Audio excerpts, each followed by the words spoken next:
This all happened because of Joe Biden, because of his feckless leadership, because Putin saw him with a stroke of a pen kill our Keystone XL pipeline, which he can replace with a stroke of a pen, and then green light soon after that Russian gas pipeline, which my team and I were able to block the entire time I was serving in the Trump administration as your ambassador to Denmark.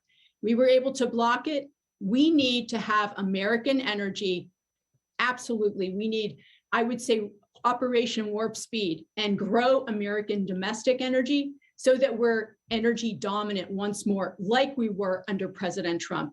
What we need to do is work at the federal level and the state level and harmonize our regulations, harmonize our permitting process, and just grow our very cleanly harvested energy. It's much cleaner here in the United States than anywhere else, whether it's Saudi Arabia or Russia. And also, we need to build the pipelines to move the energy throughout our country and also to our coasts so that we can sell energy to our allies and partners so they're less dependent on Putin's energy. New England is heating their homes today with Russian gas. Yeah. It can't continue. We have to have energy from America. We have more here than anywhere. Ambassador, you just gave me a flashback. And I don't know. I just thought of this. The whole Greenland incident.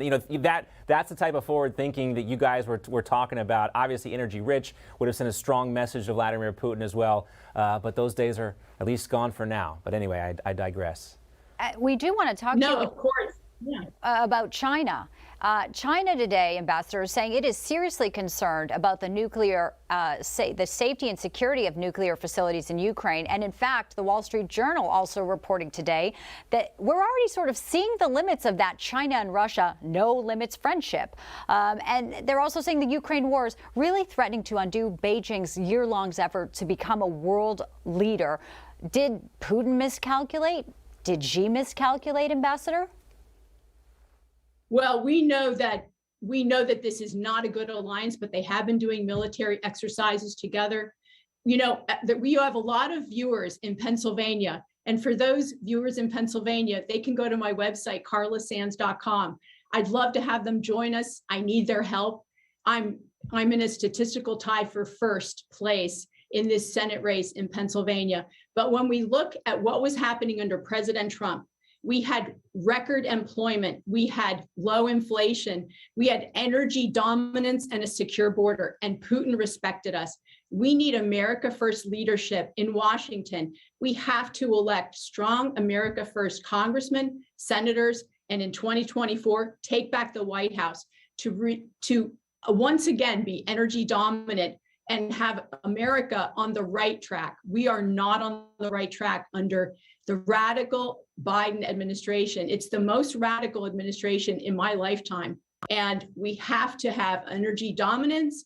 We have to secure our border. We have to take care of our people at home. I know we're all looking at Ukraine and we're worried about Ukraine. It's terrible, and it's going to cause the cost of energy to go up, which is going to stoke inflation on top of these multi-trillion-dollar bad bills that Biden's been passing. But as a matter of fact, we have to take care of those at home.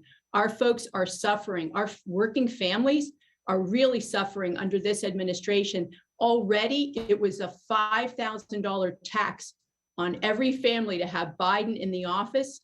It's going to go up. I think it was the Wall Street Journal that reported they think oil will go up to $153 a barrel. Let's talk a little bit more about that. You mentioned that Pennsylvanians are now they're using Russian oil to heat their homes, and I know that must be painful for you and others who support fracking. I mean, there's so much natural gas right underneath Pennsylvania. But the vice president was recently asked why the U.S. is still buying more than 600,000 barrels of Russian oil a day, and here's her answer. Cutting off the oil and gas part of the economy for Russia? Well, as you know, that on this issue, for example, we applaud Germany. Our allies have stood firm and unified in a way that many of the pundits didn't predict would happen to ensure that we are unified in our approach to this issue. Sometimes, Ambassador, maybe she should just say, I don't know. I don't know the answer. We're working on it. That might be more refreshing and honest for the American public instead of whatever that was. It's usually when she's answering a question, it's gobbledygook, and most people I don't think can really understand. I know that I worked with NATO and the Pentagon to counter Russia and China while I was working for all of you as the US ambassador, but we also worked to sell American gas and oil abroad to our allies. And they would complain that it's a few cents more a barrel than Russian oil. And I would tell them that's the price of freedom. And I would call it freedom gas. Ambassador, want to get your thoughts on this. NATO once again overnight rejecting Ukraine's call to establish a no-fly zone against Russia. Oddly, there are some who support this move still, like Congressman Adam Kinzinger, tweeting that this is a good moment to renew my call for a no-fly zone at the invitation of the Ukraine government. I fear if this continues, we will have to intervene in a bigger way. Congressman Kinzinger is a veteran. He knows what a no-fly zone entails, and yet he sounds pretty casual about the prospects of a hot war with Russia, Ambassador. Right, and now Moldova, areas in Moldova are also going independent and calling. So they're inviting Russian forces in. So this could actually grow, and we do not want to be pulled into a war in Europe. We have to secure our own border. We had over 2.6 million people last year, known and unknown, come through our border, and record levels of drugs. We have to secure our country. We have to get the inflation under control, get our energy dominance back. And I know that we're all talking about this invasion in Ukraine, and our hearts go out to these people. We're sending arms, of course, but also aid. But we have to take care of the issues at home. And I think it's a distraction. And the hawks trying to get us into this war, thank God President Trump was not part of that military-industrial complex.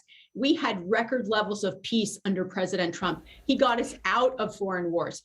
That's where we need to be. As the U.S., we do not need to be engaged in this issue, just support. Ambassador Sands and Candidate Sands, we thank you today for your insight and your time. Appreciate you joining us. Thank you so much for having me.